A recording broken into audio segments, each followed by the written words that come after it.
آیت اللہ علی خامنائی امریکی اسرائیلی حملے میں شہید۔ ایران کے 27 مقامات پر حملوں سے نئی لہر شروع۔ ایرانی میڈیا نے سپریم لیڈر آیت اللہ علی خامنائی کی شہادت کی تصدیق کر دی ہے۔ انہیں دفتر میں فرائض کی انجام دہی کے دوران شہید کیا گیا۔ ان کا بیٹا، بہو اور نواسے بھی شہید ہو گئے۔ اسرائیلی میڈیا نے ایران کے 40 سے زیادہ حکام قتل کرنے کا دعویٰ کیا ہے۔ ایران نے 27 امریکی اسرائیلی اہداف پر حملوں کی نئی لہر شروع کر دی۔ 1989 سے ایران کے سپریم لیڈر آیت اللہ علی خامنائی کو امریکی اسرائیلی حملے میں اس وقت قتل کیا گیا جب وہ اپنے دفتر میں اپنے فرائض منصبی انجام دے رہے تھے۔ ایرانی حکومت نے ان کی شہادت پر 7 روزہ تعطیل اور 40 روزہ سوگ کا اعلان کیا ہے۔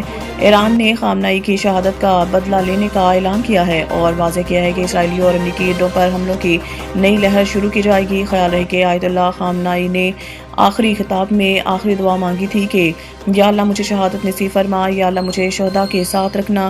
امریکی اخبار وال اسٹریٹ جرنل کے مطابق ایرانی سپریم لیڈر آیت اللہ خامنائی کے محل پر اسرائیل اور امریکہ نے 30 بم گرائے۔ امریکہ اور اسرائیل نے حملے کے لیے انتظار کیا تاکہ عالم شیران کو بھی ایک ہی جگہ نشانہ بنایا جا سکے۔ امریکی اسرائیلی انٹیلیجنس نے 3 اہم اجلاسوں کے بعد دن کے وقت حملہ کرنے کا فیصلہ کیا۔ ایران کی سرکاری خبر رساں ایجنسی ارنا نے تصدیق کی ہے کہ ہفتے کے روز ایران پر امریکہ اور اسرائیل کے حملوں میں ایرانی وزیر دفاع عزیز ناصر زادہ اور فوج کے chief of staff Abdul Rahim Masoodi شہید ہو گئے۔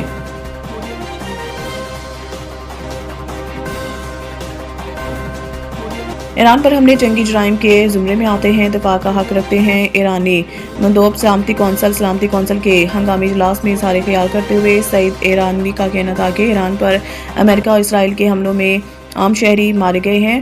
مناب شہر میں 100 سے زائد بچے مارے گئے ہیں۔ بے گناہ افراد کے قتل کے ذمہ دار امریکہ اور اسرائیل ہیں۔ سعید ایرانی کا کہنا تھا کہ سعودی عرب روس اور پاکستان کی مذمت کو سراہتے ہیں، امریکی اور اسرائیلی حملے کو اعلان جنگ تصور کرتے ہیں۔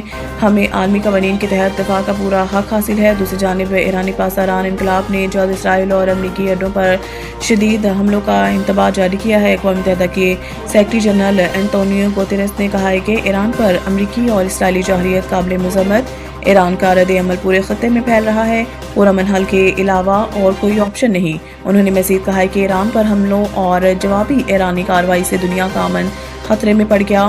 تمام فریقین کو مذاکرات کے میز پر آنا چاہیے۔ ایران کے معاملے پر سفارتکاری کے مواقع ضائع ہونے پر افسوس ہے۔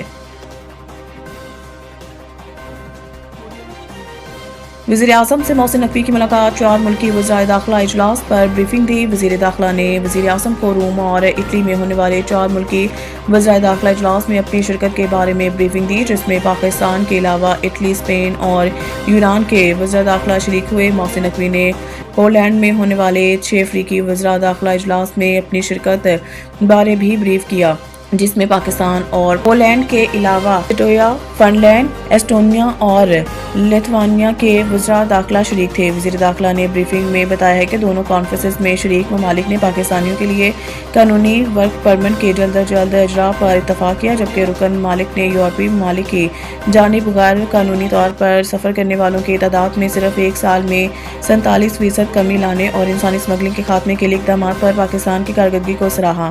انہوں نے مزید بتایا کہ پولینڈ اور اٹلی پاکستانی سفارتی اور سرکاری پاسپورٹ رکھنے والوں کے لیے جلد ویزا کی شرط ختم کر دیں گے۔ پاکستان کی امیگریشن اور بارڈر سیکیورٹی کی صلاحیت اور استعداد کار میں بہتری کے لیے یورپی یونین میں جلد از جلد پلان بھی پیش کیا جائے گا۔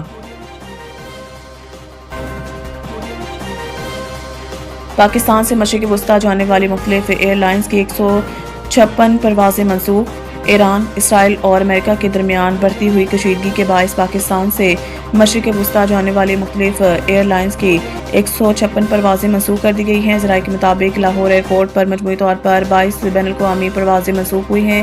اس طرح اسلام آباد انٹرنیشنل ایئرپورٹ پر بھی 18 بین الاقوامی پروازیں منسوخ کی گئی ہیں، جس کے باعث بڑی تعداد میں مسافروں کو مشکلات کا سامنا کرنا پڑا۔ ایئرپورٹ ذرائع کا کہنا ہے کہ ملتان، سیالکوٹ، پشاور اور کوئٹہ ایئرپورٹ سے مشرق وسطی جانے والی متعدد پروازیں بھی منسوخ کی گئی ہیں۔